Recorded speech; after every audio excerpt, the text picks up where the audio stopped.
Face the Rising Fancier, kilalanin natin ang baguhang pigeon fancier na si Sir Rodel Insha ng Taguig na nakapagpauwi ng ibon sa MacArthur Race gamit ang Stichelbot bloodline.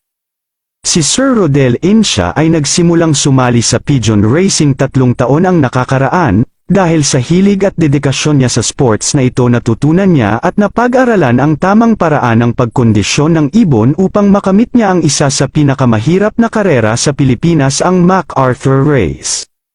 Ang ibon niyang si Lady Mac, isang Stichelbot bloodline, ay may ring band na PHA 018432, isang ibon na hindi kabilisan pero kayang dumulo at umuwi kahit sa smash na karera.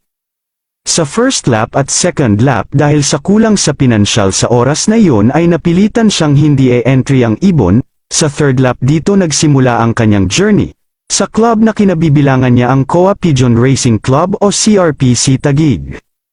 Ini-entry niya ito sa Old Bird category, May 28, 2023, third lap Legazpi sa distansyang 327.5 na kilometro at sa speed na 616.2 umuwi ang ibong si Lady Mac, at nung June 4, 2023, fourth lap Matnog Sorsogon sa distansyang 387.1 na kilometro, at sa speed na 669.2 muli ay umuwi ng kondisyon ang ibong si Lady Mac upang maikarga muli sa last lap.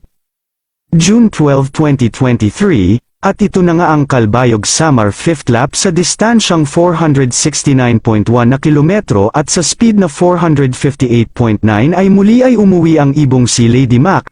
Bagamat hindi kabilisan, pinatunayan ni Lady Mac ang tatag kahit sa smash na karera. Abangan ang sunod na kwento.